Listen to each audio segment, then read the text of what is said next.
कैलासवासी विलासचंद्र मोतीचंद मेहता हायस्कूल सिद्धेश्वर कन्या प्रशाला व संगमेश्वर कनिष्ठ महाविद्यालयास अनुक्रमे 14, 17 व 19 वर्षांखालील गटात जिल्हा क्रीडा कार्यालयाचे प्रोत्साहनात्मक अनुदान मंजूर करण्यात आले आहे.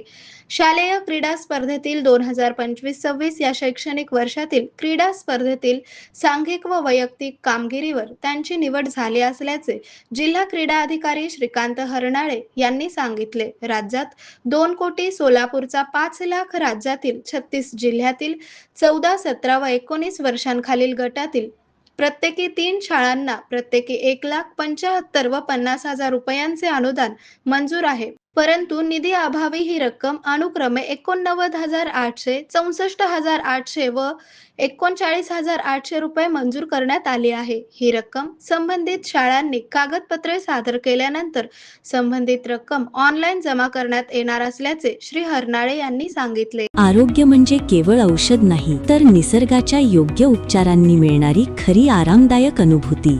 सोलापूरमध्ये निसर्गोपचाराचं विश्वासाचं नाव लिमये निसर्गोपचार केंद्र. इथे उपलब्ध आहेत विना औषध उपचार पद्धती, ॲक्युप्रेशर, ॲक्युपंक्चर, कपिंग आणि मसाज थेरपी. सर्व प्रकारच्या आजारांवर निसर्गाच्या माध्यमातून